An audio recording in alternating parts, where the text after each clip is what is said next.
안녕하세요. 저는 요양병원 의사로 근무하고 있는 40대 남성입니다. 요양병원 의사로 있으면서 돌아가시는 분들을 흔치 않게 보게 되는데 삶과 죽음의 경계에 선 환자분들이 죽음을 앞두고 가장 후회하시는 것이 무엇인지 아시나요? 살아가면서 조금이라도 더 돈을 모으기 위해 노력하시던 환자분, 좀 더 높은 자리에 올라서기 위해 최선을 다해 열심히 살아오셨던 환자분, 이 모든 분이 죽음 앞에서는 돈을 더 못 벌어서 또는 더 높은 곳에 오르지 못해 후회하시지는 않더라고요. 다만 가족들과 주변 지인들에게 자신의 마음 표현을 못하고 살았다는 것을 가장 후회하셨습니다. 좀 더 강하게 자랐으면 하는 마음에 눈에 넣어도 아프지 않을 사랑하는 자식들에게 모진 말을 하고 말하지 않아도 자신의 마음을 다 알아줄 것이라는 생각에 옆에 있는 가족에게 사랑한다는 표현을 못하고 돈을 한 푼이라도 더 벌기 위해 가족과 따뜻한 시간을 가지지 못했던 과거가 후회된다고들 많이 하세요. 그런 모습을 자주 보았던 터라 저는 제 주변의 가족들과 조금 더 시간을 보내고 고맙다는 말이나 사랑한다는 표현을 많이 하려고 노력하고 있답니다. 환자분들을 보면서 사랑하는 가족이나 소중한 지인들이 한순간에 떠나기 전에 제 마음 표현을 충분히 하는 것이 정말 중요하다고 느껴요. 제가 이런 이야기를 서두에 하는 이유는 저에게는 아주 고마운 분이 한 분 계시는데 이제는 그분을 보고 싶어도 볼 수가 없습니다. 오늘은 그분이 너무 보고 싶어서 속상한 마음에 맥주 한잔하며 사연을 적어보려고 해요. 글솜씨가 매우 부끄럽지만 그래도 가까운 지인의 술주정을 듣는다 생각하시고 저의 이야기 들어주시면 감사하겠습니다. 저는 어릴 적부터 남에게 지는 것을 싫어하던 성격이라 전교에서 5손가락 안에 들 정도로 공부를 잘했고 의대도 아주 넉넉한 성적으로 입학했어요. 대학교에 들어가서도 저는 열심히 했었고 그 결과 특별한 어려움 없이 제가 원하는 의사가 당연히 되었습니다. 이렇게 성공만을 위해서 살던 제가 우연히 지인과 만난 자리에서 아내를 보게 되었어요. 제 아내는 뾰족하고 오로지 삶에서 1등만을 위해 살던 저와는 달리 유순하고 남들을 잘 배려하고 잘 웃어주어서 같이 있으면 마음이 너무 편한 사람이었습니다. 그런 아내를 보자마자 첫눈에 반하게 되었고 저는 아내를 제 여자로 만들기 위해 최선을 다했어요. 다행히 아내도 뾰족하고 모자란 제가 싫지는 않았는지 우리는 금세 연인이 되었고 결혼까지 하게 되었습니다. 제 장인어른 장모님은 정말 따뜻하고 좋으신 분이었어요. 장인어른은 제법 큰 회사를 운영하고 계셨는데 100명 가까이 되는 전 직원의 이름과 나이를 외울 정도로 직원들에 대한 사랑이 넘치시는 분이었습니다. 그리고 사장님이지만 직원들을 허물없이 대하시며 직원들에게 유쾌한 농담도 던지실 줄 아는 멋진 분이었어요. 물론 가정에서도 5살 어리신 장모님께 꼬박꼬박 존댓말을 쓰시며 식사하실 때마다 장모님께 식사 준비하느라 고생했다고 하시고 설거지는 반드시 장인어른께서 직접 하셨습니다. 집의 가장이라고 절대 장인어른의 의견과 생각을 강요하시는 법도 없으셨고 무슨 일을 진행할 때도 항상 가족들 모두의 의견을 하나하나 다 물어보셨어요. 장모님 역시 장인어른과 마찬가지로 정말 인자하시고 좋으신 분이었습니다. 의사로 일하면서 이리저리 치여서 마음이 힘들고 괴로울 때 처가댁에 가면 장모님은 아무것도 묻지 않으시고 항상 제게 제철 음식들이 가득한 밥상을 주셨어요. 밖에서는 매일 치열하게 일하며 인스턴트 식품으로 허기만 대충 때우다가 장모님께서 차려주신 밥을 먹으면 왠지 몸과 마음이 건강해지는 기분이었습니다. 밥상 자체가 힐링이 되는 그런 느낌이랄까요? 제가 생각하는 장모님은 지치고 바쁜 삶에 듬직하고 아낌없이 주는 나무 같은 분이셨습니다. 저뿐만 아니라 남에게 화를 내지 않으셨고 저나 자식들에게 부탁할 법한 일도 부탁하는 일이 없으셨어요. 몸이 편찮으실 때도 의사 사위인 제가 있는데도 아무 말씀을 하지 않으셨길래 왜 말씀을 하지 않으시냐고 했더니 바깥일 하느라 바쁜 사람인데 괜히 이 늙은이가 시간 빼앗으면 안 된다고 하시던 분이십니다. 그리고 무엇보다 장모님은 돌아가신 제 외할머니와 외모부터 식성까지 너무 비슷하셨어요.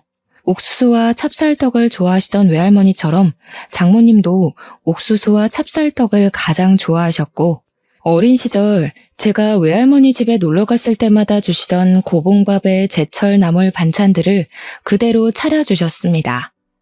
저는 장모님을 보며 어린 시절 돌아가신 외할머니를 떠올리곤 했답니다. 이렇게 배려가 깊으시고 따뜻하신 두 분 사이에서 자란 아내 역시 참으로 심성이 고운 사람이었습니다. 제가 애정 표현 같은 것을 원래 잘하지 못하고 하루하루 사는 게 바쁘기도 해서 생일이나 결혼기념일 같은 날도 잘 챙기지 못했어요. 그래도 아내는 한 번도 서운한 감정을 내비치지 않고 항상 제게 남편이 되어주어 고맙다고 말해주던 마음도 얼굴도 너무 예쁜 사람이었습니다. 게다가 저는 의사이다 보니 한 번씩 명절 때도 당직을 서야만 할 때가 있는데 그때마다 아내는 혼자라도 우리 집에 가서 우리 가족을 챙겨주었어요.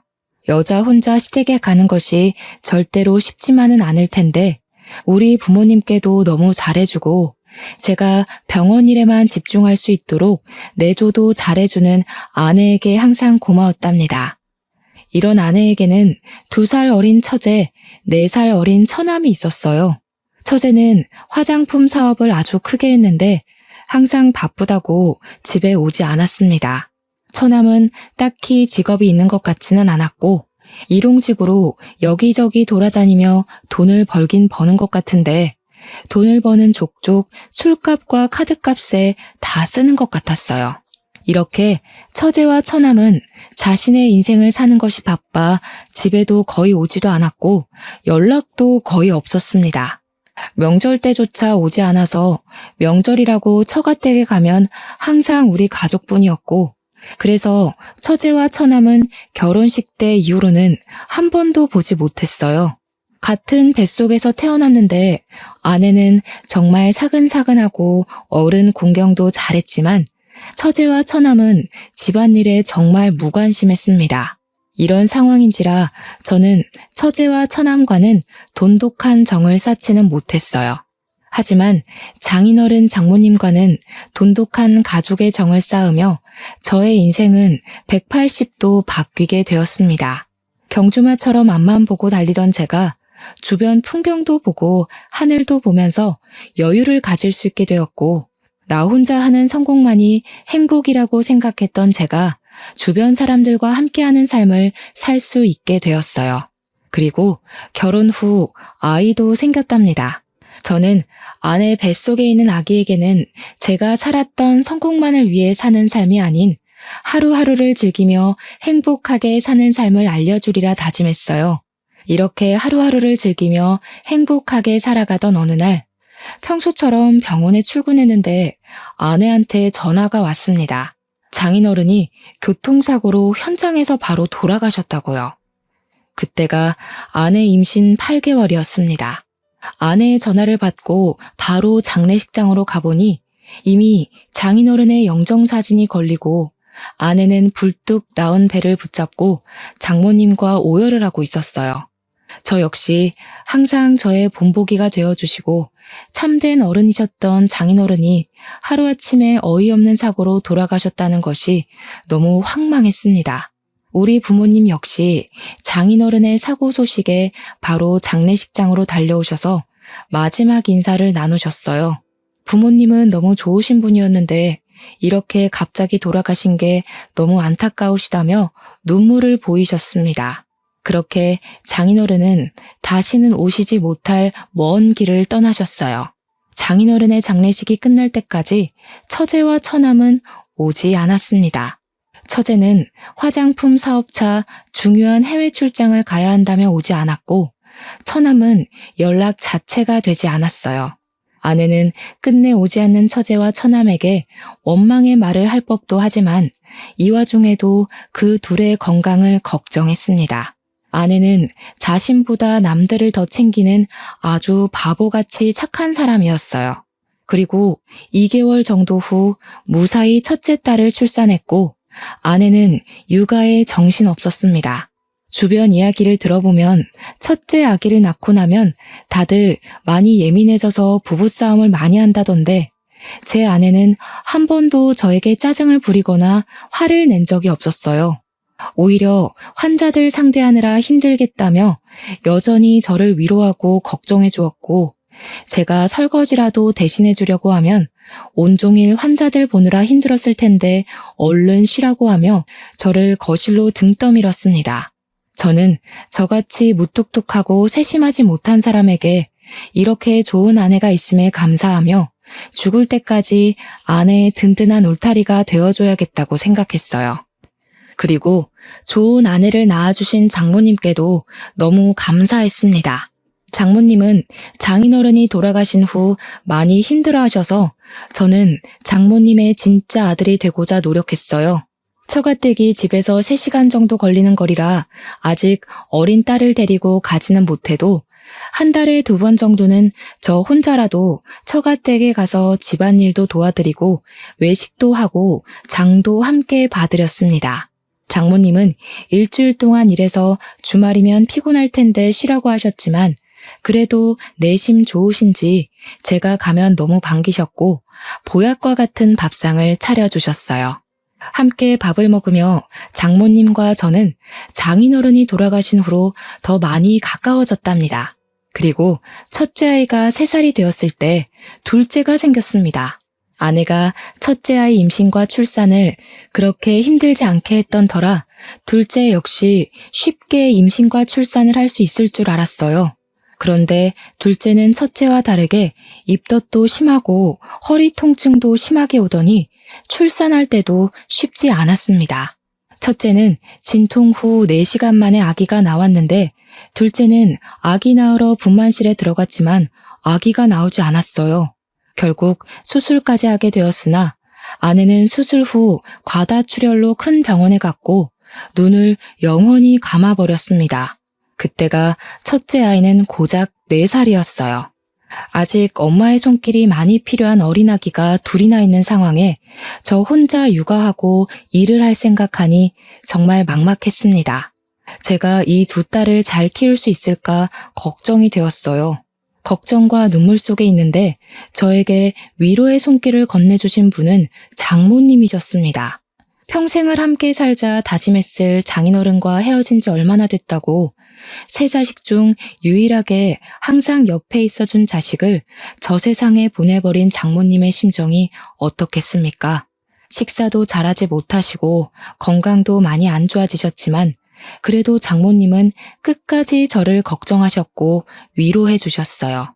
원치 않는 아내의 장례식을 치르는 동안 처제와 처남은 이번에도 역시 얼굴조차 비치지 않았습니다. 저는 솔직히 처제와 처남이 올 것으로 기대도 하지 않았어요. 자기 아버지 장례식 때도 오지 않았는데 아내의 장례식에 오겠습니까? 당연히 오지 않으리라고 생각했고 저는 제 인생에 처제와 처남은 없다고 생각하고 살기로 했습니다. 눈물의 장례식이 마친 후 저는 혼자 병원 일하며 아기까지 돌보기는 힘들고 어린이집에 보내자니 아직 마음이 놓이지 않아 베이비시터를 채용해서 아기를 맡겼어요. 다행히 베이비시터도 참 좋은 분이었고 저는 베이비시터를 믿고 마음 편히 일을 계속할 수가 있었습니다. 저는 아내의 장례식 후에도 아기들을 데리고 처가댁에 가고 싶었으나 저 혼자 어린아이들을 둘이나 데리고 장거리 운전하기가 쉬운 일이 아니었어요. 그래서 처가댁에는 가지는 못하고 대신 매일 퇴근 후 영상통화를 하며 아기들이 커가는 모습을 장모님께 보여드렸습니다.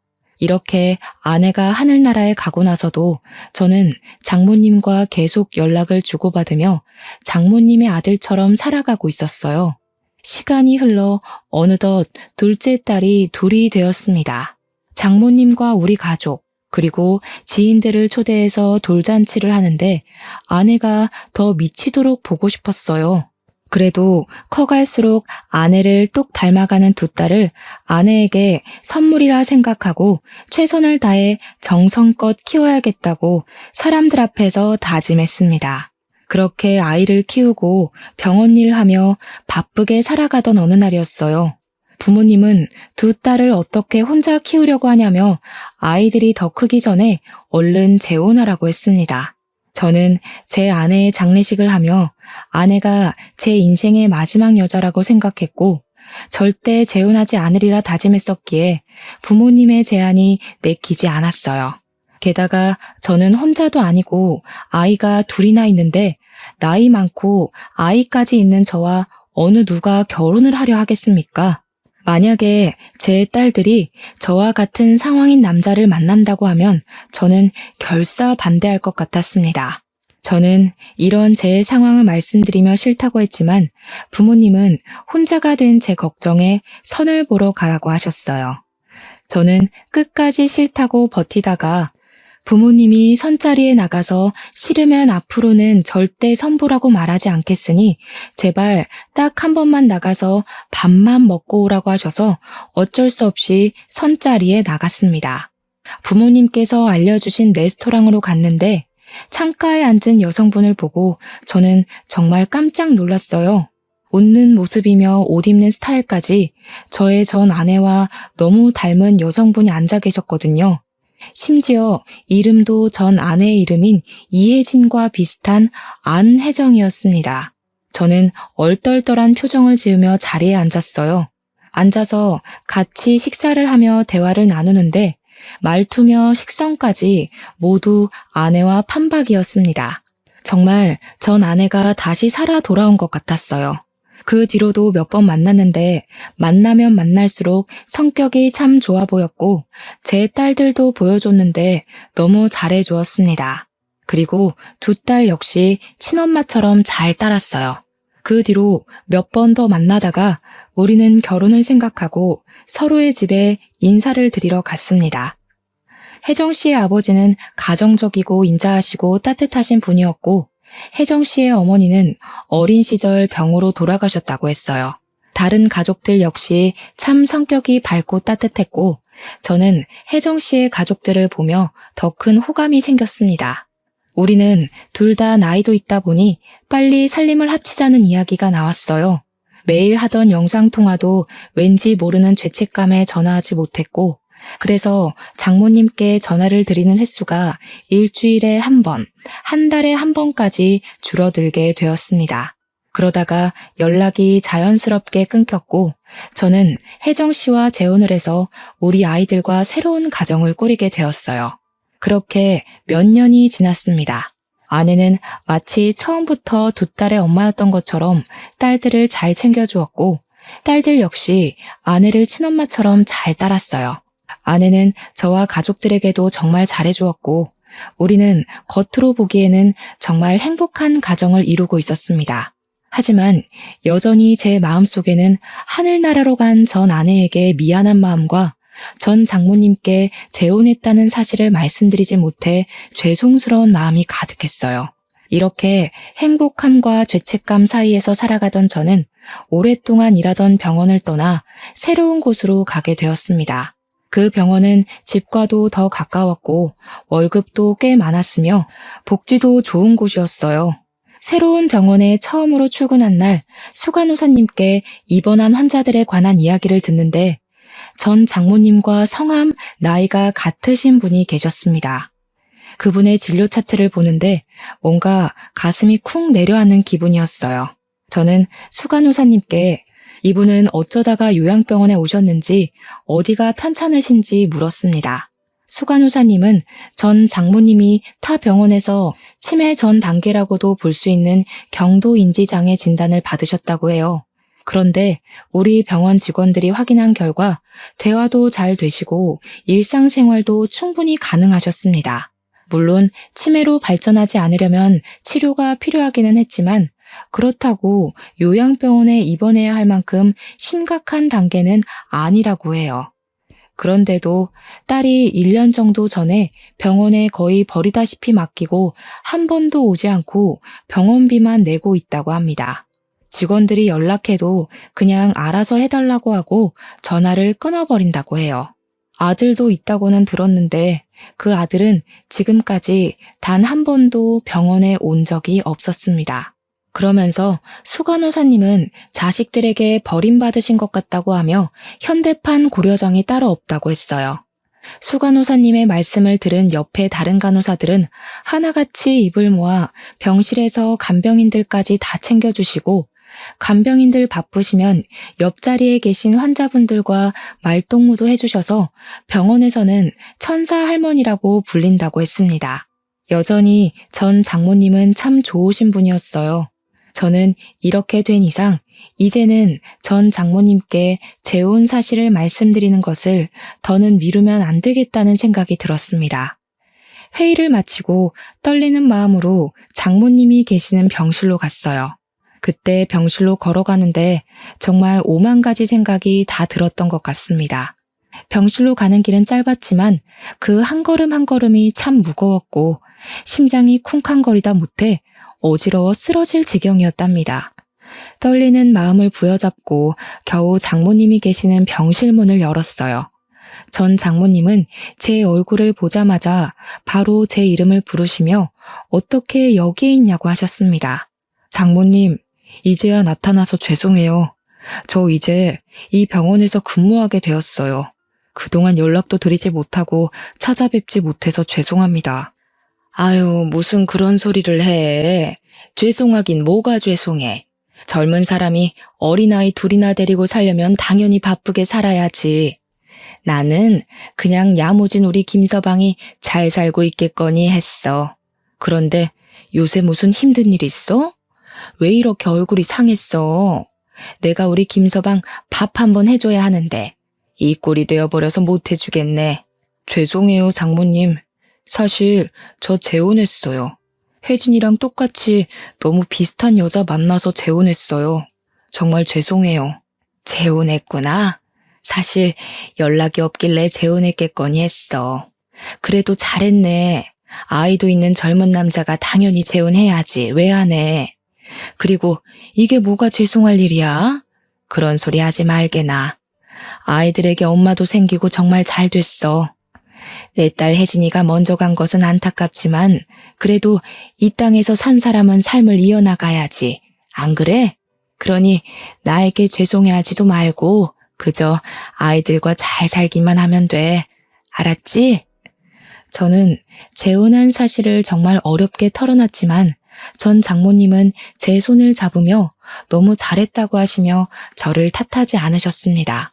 이러한 전 장모님께 너무 감사했고 그동안 연락을 드리지 못해서 죄송한 마음에 눈물이 났어요. 저는 전 장모님을 껴안고 어린아이처럼 소리내어 엉엉 울었고 같은 병실을 쓰고 계시던 다른 할머니들과 간병인 분들도 저와 전 장모님의 모습을 보고는 다들 눈물을 흘리셨습니다. 이날 이후 병원의 간호사들과 직원들도 저와 전 장모님의 관계를 알게 되었어요. 그 뒤로 저는 수시로 전 장모님께 들려서 건강 상태도 확인하고 말벗이 되어드렸습니다. 그리고 주말에는 아이들도 병원에 오게 해서 아이들의 진짜 외할머니이자 전 장모님을 뵙게 했고 저의 아내도 보여드렸어요.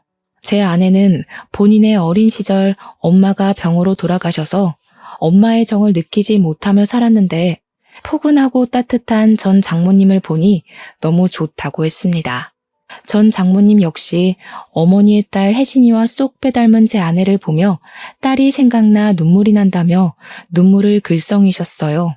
그 뒤로 저의 아내는 너무 고맙게도 전 장모님인 어머니를 수시로 찾아가 어머니의 말동무가 되어주었고 저는 그런 아내에게 너무 고마웠습니다. 전 장모님 역시 저를 볼 때마다 너무 좋은 여자 만났다며 아이들에게 좋은 엄마를 만들어줘서 고맙다고 하시며 딸이 하늘에서 아주 기뻐할 것 같다고 하셨어요. 전 장모님의 말씀을 들으며 혜진이는 지키지 못했지만 두 번째 아내는 반드시 평생 함께하며 지켜주리라 다짐했네요. 날씨가 좋은 어느 쉬는 날이었습니다. 주말이라면 당연히 가족들과 시간을 보냈겠지만 평일이라 아이들은 어린이집과 학교에 가고 아내도 개인적인 일이 있어서 저 혼자 시간을 보내게 되었어요. 저는 아침부터 혼자 무엇을 하며 시간을 보낼까 하다가 전 장모님 댁에 가보기로 했습니다. 병원에만 계시는 전 장모님께 한평생을 살아오신 집 사진을 보여드리면 좋아하실 것으로 생각했거든요. 몇 년 만에 갔지만 여전히 동네는 한적하고 참 좋았습니다. 그런데 동네는 그대로인데 전 장모님 댁 대문은 뭔가가 묘하게 달라졌어요. 대문의 색도 달라지고 대문도 바뀐 것 같은 것이 뭔가 이상했습니다. 대문을 살짝 열어보니 전 장모님 댁 안에 생전 처음 보는 모르는 할아버지가 계시는 것이 아니겠어요? 할아버지는 저를 보며 누구냐고 물었고 저는 이 집의 사위였는데 할아버지는 누구시냐고 물었습니다. 할아버지는 내가 이 집의 주인인데 무슨 소리냐고 하셨어요. 그러면서 이전 주인이 집을 헐값에 내놓아서 지금 여기서 살고 있다고 하셨습니다. 저는 이게 다 무슨 말씀인가 싶어서 옆집으로 가봤어요. 옆집은 전 장모님이 이 집에 처음으로 시집 올 때인 20대 시절부터 쭉 알고 계시던 할머니께서 살고 계셨습니다. 다행히 옆집 할머니는 이사가지 않고 여전히 계셨고 저는 할머니께 그동안 있던 일들을 들을 수 있었어요. 아주 오랜 시간 동안 한 번도 집에 찾아오지 않던 전 처제와 전 처남이 1년 정도 전에 갑자기 찾아와서는 전 처제는 사업 자금이 필요하고 전 처남은 밀린 카드값을 내야 한다며 돈을 달라고 찾아왔었다고 합니다. 전 장모님은 여태껏 한 번도 오지 않더니 돈 달라고 오는 게 무슨 경우냐며 줄 돈 없다고 하셨지만 전 처제와 전 처남은 집 팔고 땅 팔고 돈을 내놓으라고 뒤집어 엎고 한바탕 난리를 쳤다고 해요. 얼마나 난리를 쳤던지 온 동네에 돈을 요구하는 막대 먹은 전 처제와 전 처남의 목소리가 다 들렸고 동네 사람들이 다 와서 말릴 정도였다고 합니다. 그런데 이렇게 횡포를 부리는 것이 하루 이틀이 아니었다고 해요.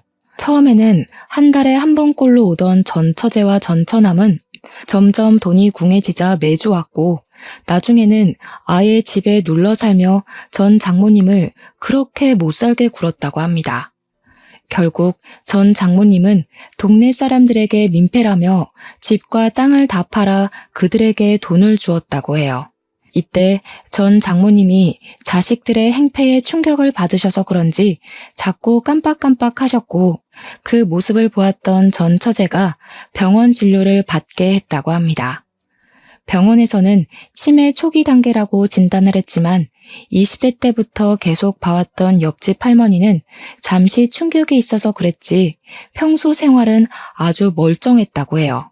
심지어 옆집 할머니보다 더 기억력도 좋으시고 멀쩡했는데 전 처제는 치매라고 하며 요양병원에 강제로 입원시켜버렸습니다. 그렇게 요양병원에 간 뒤로는 연락이 끊겨버렸대요. 제가 옆집 할머니께 제가 지금 근무하는 병원에 어머니가 계신다고 하자 그나마 잘 되었다고 하며 너무 착하고 여린 사람인데 말년에 고생한다고 안타까워 하셨습니다. 저는 옆집 할머니의 말씀을 듣고 너무 화가 나서 견딜 수가 없어서 바로 그 집에서 나와 전 처제와 전 처남에게 전화를 했어요. 평소에 연락처 관리를 거의 안 해서 아직도 저장되어 있었습니다.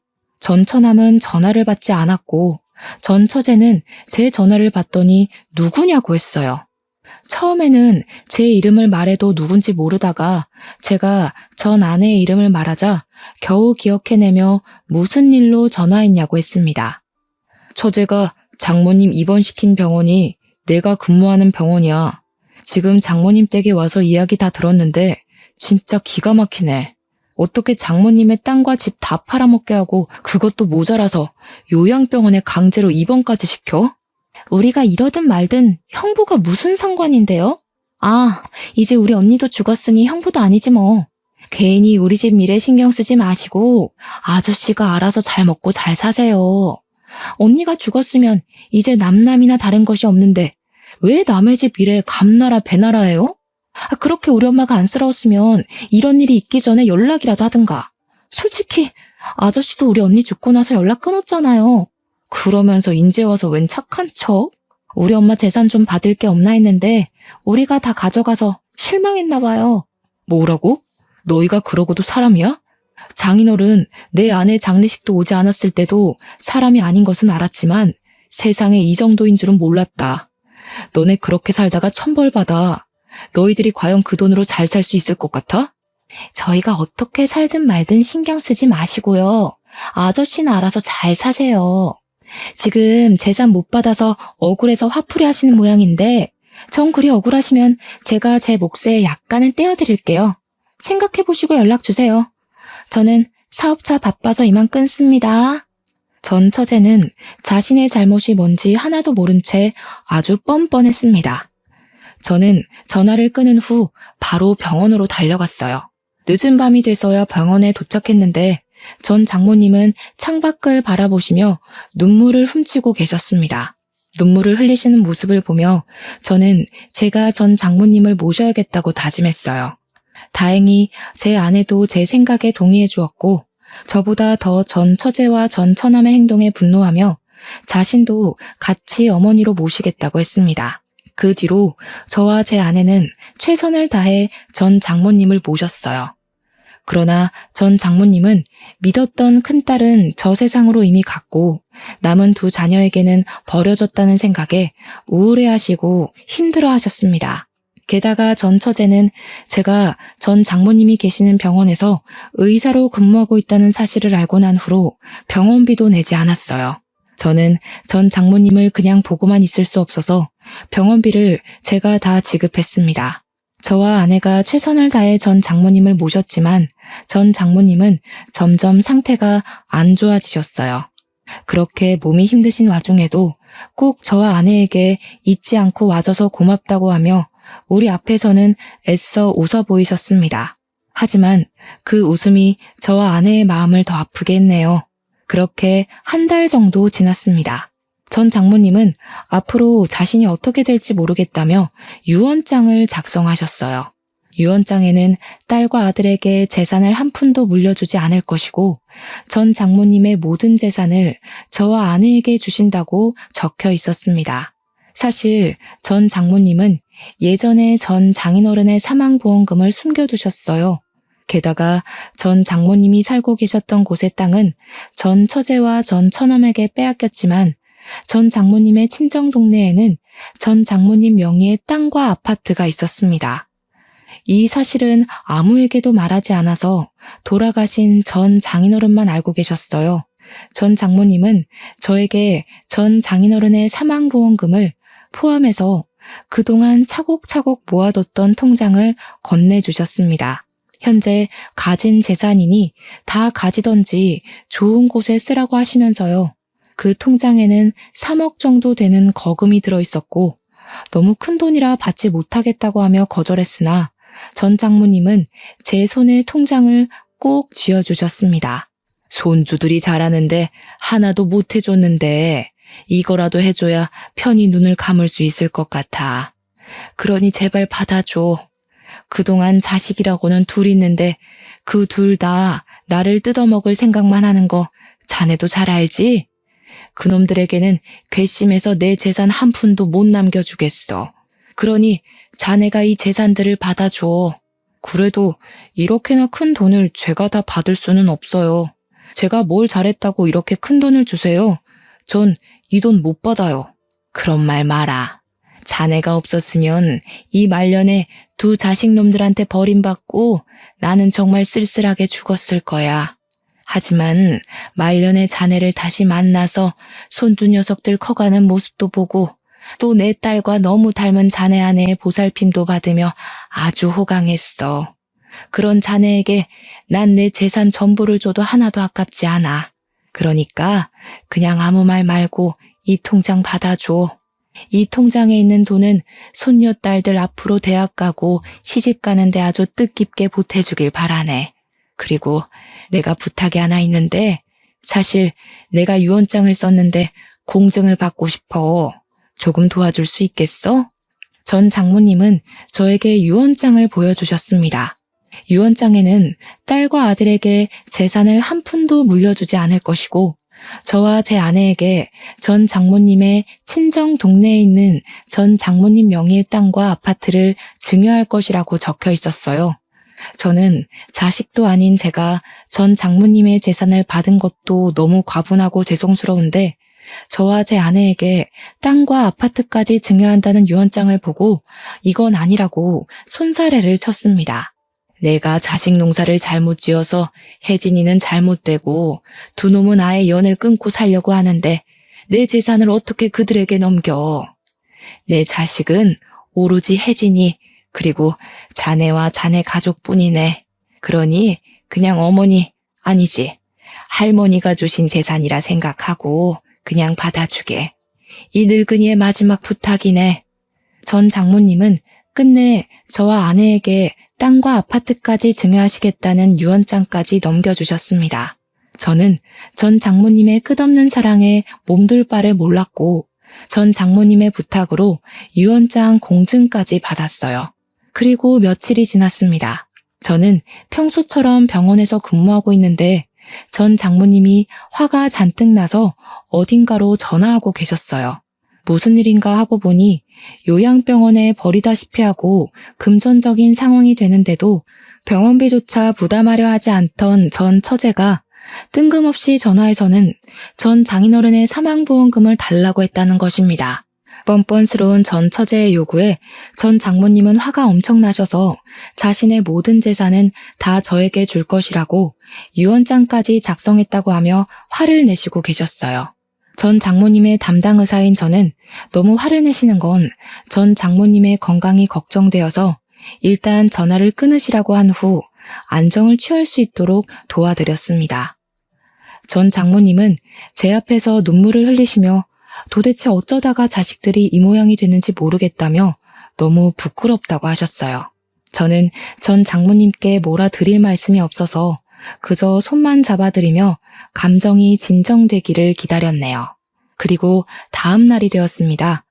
평소처럼 병원에 출근하며 전 장모님을 뵈러 갔는데 평소에는 차분하시던 전 장모님이 저를 보자마자 유언장이 사라졌다고 하시며 큰일 났다고 하셨어요. 혹시나 하는 마음에 CCTV를 확인해 보니 전 장모님이 저녁에 산책을 가신 사이에 전 처제와 전 처남이 유언장을 훔쳐갔더라고요. 이 모든 장면이 CCTV에 찍혔고 저는 혹시 몰라 이 장면을 제 핸드폰과 컴퓨터에 저장해 놨습니다. 그리고 전 장모님은 다시 유언장을 작성했고 공증을 받고서는 저에게 맡기셨어요. 그 뒤로 3개월 정도가 흘렀고 전 장모님은 여전히 병원에 계셨습니다. 하루하루 건강이 악화하셨지만 저와 제 아내 앞에서는 항상 밝게 웃으시려 하셨어요. 그러던 어느 날 밤 집에서 잠을 자는데 꿈에서 전 장모님이 나타나셨습니다. 전 장모님이 우리 집까지 오셔서 환하게 웃으시고는 손을 흔들며 어디론가 가셨어요. 뭔가 느낌이 이상해서 눈을 뜨자마자 바로 병원으로 달려갔습니다. 전 장모님의 병실에 가보니 당직 의사가 전 장모님께 CPR을 하고 있었고 제가 도착했을 때 이미 전 장모님의 심장은 뛰지 않고 있었어요. 결국 이렇게 전 장모님도 가족들의 품으로 가셨고 제 아내가 빈소를 마련했습니다. 전 처제와 전 처남에게도 연락을 했지만 끝내 장례식장에 나타나지 않았어요. 장례식이 마친 후 다시 요양병원에 출근했는데 전 처제와 전 처남이 제가 일하는 병원으로 나타났습니다. 전 장모님 앞으로 땅과 아파트가 있던 것을 알고 있다며 자신들이 친자식이니 달라고 난리를 쳤어요. 내가 당신들에게 돈을 줄 것 같아? 장모님이 너네 둘한테 유산 한 푼도 안 남긴다고 유언장까지 남기셨어. 그런데 내가 어떻게 당신들에게 돈을 넘겨줘? 장례식장에도 안 오고 장모님이 어떻게 되시든 말든 신경도 안 썼던 주제에 어디서 인제 와서 뭘 잘했다고 돈 달라고 큰 소리야? 네가 뭔데 우리 집 재산을 가져가? 너 착한 우리 엄마 깨어서 우리 집 재산 꿀꺽 하려는 거지? 이 사기꾼. 넌 내가 가만 안 둬. 장모님이 착하고 좋으신 분인 것을 아는 사람이 살아계실 때 한 번도 안 나타났냐?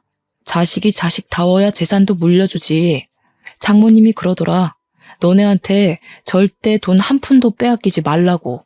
저와 전 처남의 대화를 들은 간호사들, 전 장모님과 같은 병실에 있으며 모든 상황을 알고 있던 다른 환자들은 전 처남과 전 처제의 뻔뻔함을 보고 욕하고 난리가 났습니다. 병실에 계시던 할머니들이 전 처남과 전 처제의 머리채까지 붙잡고 너희는 사람 새끼도 아니라며 욕설을 퍼부으셨어요. 그들은 할머니들에게 머리채를 잡히면서도 자기들 사정을 구구절절 읊기 시작하며 돈이 필요하다고 했습니다. 전 처제는 그리 잘 나가던 화장품 사업이 쫄딱 망해 급전이 필요한 상황이었고 전 처남은 사채로 쫓겨다니는 중이라 돈이 필요하다고 제발 살려달라고 하며 돈을 달라고 했어요. 그들의 사정이 딱한 건 알겠으나 안타까운 마음은 하나도 없었고 나가라고 해도 나갈 생각이 없길래 경찰에 신고해서 쫓아냈습니다. 그 뒤로 이들이 저를 상대로 유류분 반환 청구 소송을 했지만 저 역시 가만히 있을 수 없어서 변호사를 선임했어요. 무엇보다 이전에 전 장모님의 유언장까지 없애려고 한 것이 괘씸했습니다.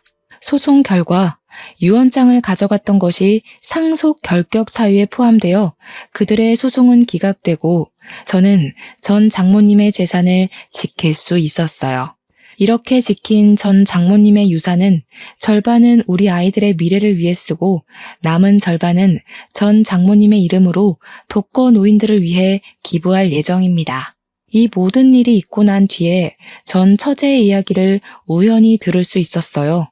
전 처제는 사업을 키우며 일하느라 가족들도 무시하고 바쁘게 살았지만 결국 사업이 망해 직원들에게 입금을 주지 못하고 이런저런 복잡한 사정으로 사기죄에 횡령죄까지 추가되어 결국 많은 채무를 떠안고 감옥에 갔다고 합니다.